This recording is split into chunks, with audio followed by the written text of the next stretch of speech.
ગુરુ પૂર્ણિમાના પાવન અવસરે સૌરાષ્ટ્રના સુપ્રસિદ્ધ યાત્રાધામ વીરપુરમાં વહેલી સવારથી જ દેશ વિદેશમાંથી હજારો ભાવિકો ઉમટી પડ્યા હતા। પૂજ્ય જલારામ બાપાના દર્શન તેમજ તેમના ગુરુ પૂજ્ય ભોજલરામ બાપાની સમાધિનું ગાદીપતિ પૂજ્ય રઘુરામ બાપા અને પરિવારજનોના હસ્તે વિધિવત પૂજન કરવામાં આવ્યું હતું।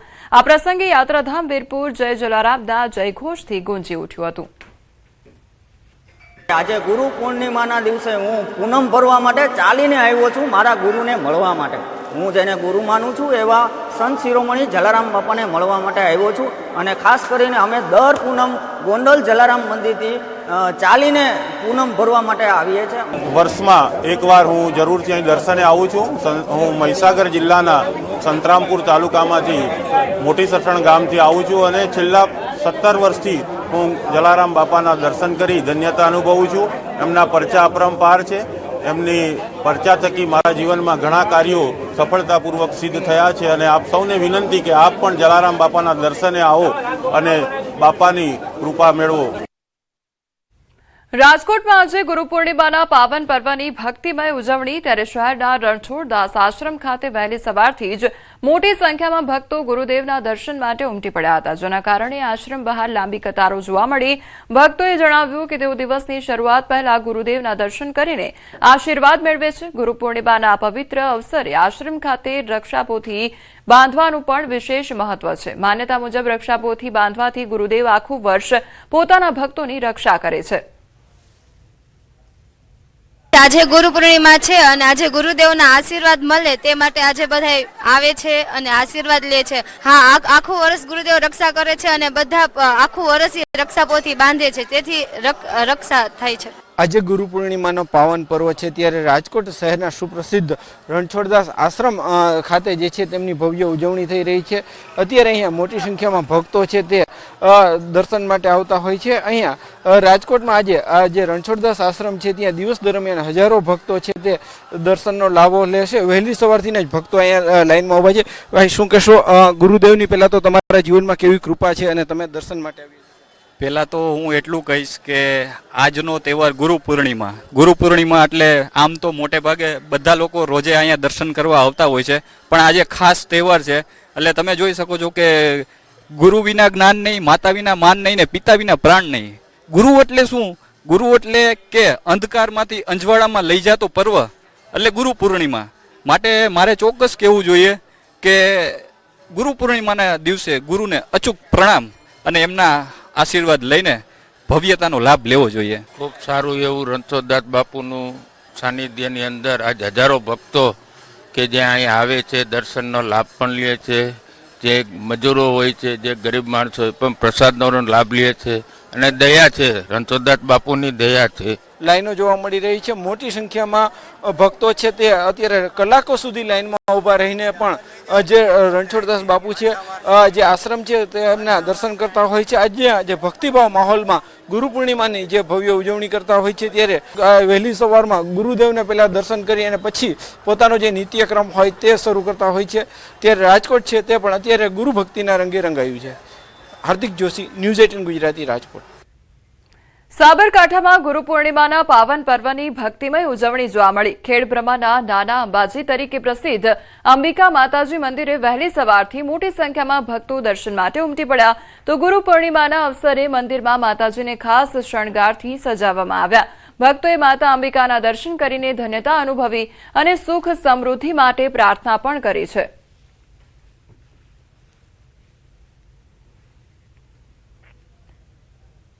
ખેડાના યાત્રાધામ ડાકોરમાં ગુરુ પૂર્ણિમાના પાવન પર્વની ભક્તિભાવ સાથે ઉજવણી કરવામાં આવી। વહેલી સવારથી રાજા રણછોડરાયના દર્શન માટે મોટી સંખ્યામાં ભક્તો ઉમટ્યા હતા અને મંદિર બહાર ભક્તોની લાંબી કતારો પણ જોવા મળી છે।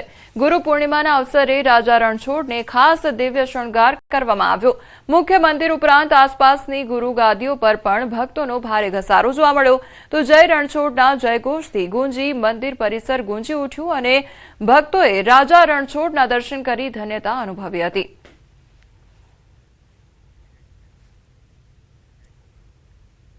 અન્ય સમાચાર પર હવે નજર કરીએ તો ગ્લાસ્ગો કોમનવેલ્થ ગેમ્સમાં ભારતનું ગૌરવ વધારનાર પેરા પાવર લિફ્ટર ઝંડુકુમાર ગુજરાત પરત ફર્યા છે તો પુરુષોની હેવી વેઇટ સ્પર્ધામાં 190 કિલો વજન ઉચકીને તેમણે ભારત માટે બ્રોન્ઝ મેડલ જીત્યો હતો. ગાંધીનગર સ્થિત સ્પોર્ટ્સ ઓથોરિટી ઓફ ઇન્ડિયા ખાતે ઝંડુકુમાર અને તેમના કોચ રાજેન્દ્રસિંહનું ભવ્ય સ્વાગત અને સન્માન કરવામાં આવ્યું. આ પ્રસંગે ઝંડુકુમારે યુવા ખેલાડીઓને સંદેશ આપતા કહ્યું કે પોતાનામાં વિશ્વાસ રાખો, મહેનતનું પરિણામ ચોક્કસ મળે છે. તેમની આ સિદ્ધિથી ગુજરાત સહિત સમગ્ર દેશમાં ગૌરવની લાગણી છવાઈ છે. आज इतना प्यार मिल रहा है, इतना ढेर सारा प्यार कि 3 दिन से हम सोए नहीं. आज भी यहाँ गुजरात गांधीनगर में आके अभी बहुत इतना मतलब कि मोटिवेट मिल रहा है कि अब लग रहा है कि अब दोबारा से स्टार्ट मतलब कि इतना जल्दी करेंगे, आप इतना अच्छा परफॉर्मेंस करेंगे कि बहुत मतलब कि मोटिवेट हो रहे हैं इस चीज़ से. એક તરફ સ્માર્ટ સ્કૂલના દાવા તો બીજી તરફ દિવાલ વગરની શાળા. આ છે છોટાઉદેપુરના બાળકોની હકીકત. છોટાઉદેપુરના કવાડ તાલુકામાં શિક્ષણ વ્યવસ્થાની દયનીય સ્થિતિ સામે આવી છે. શેરડી વાસણ ગામના બાળકો દિવાલ વિનાની શાળામાં પતરાની છત નીચે અભ્યાસ કરવા માટે મજબૂર બન્યા છે. તો ગામમાં પાકી શાળાને બદલે એક કામચલાઉ ઝૂંપડા જેવી વ્યવસ્થા વચ્ચે બાળકો અભ્યાસ કરવા માટે મજબૂર બન્યા છે. શાળાને ન તો દિવાલો છે કે ન તો પાકી છત, છતાં વરસાદી માહોલમાં પણ બાળકો આ જ જગ્યાએ બેસીને ભણતા જોવા મળી રહ્યા છે. છેલ્લા 4 વર્ષથી આદિવાસી વાલીઓએ પોતાના ખર્ચે બાંબુ અને તાડપત્રીથી વ્યવસ્થા ઊભી કરી હતી. બાદમાં પતરા નાખવામાં આવ્યા, પરંતુ શાળાની મૂળભૂત સુવિધાઓમાં હજી સુધી કોઈ સુધારો થયો નથી. જ્યારે બીજી તરફ આદિવાસી વિસ્તારના બાળકોના વાલીઓ આજે પણ પાયાની સુવિધાઓ માટે માંગ કરી રહ્યા છે. 4 વર્ષથી હજુ સુધી અમે તંત્રને સરકારને રજૂઆત કરીએ છીએ, તો છતાં હજી કોઈ સરકાર ધ્યાનમાં લેતું નહીં. પછી અમે ગ્રામજનોના ખર્ચે પહેલા તાડપત્રીનું તંબુ હતું, એમાં બેસીને છોકરા ભણતા હતા.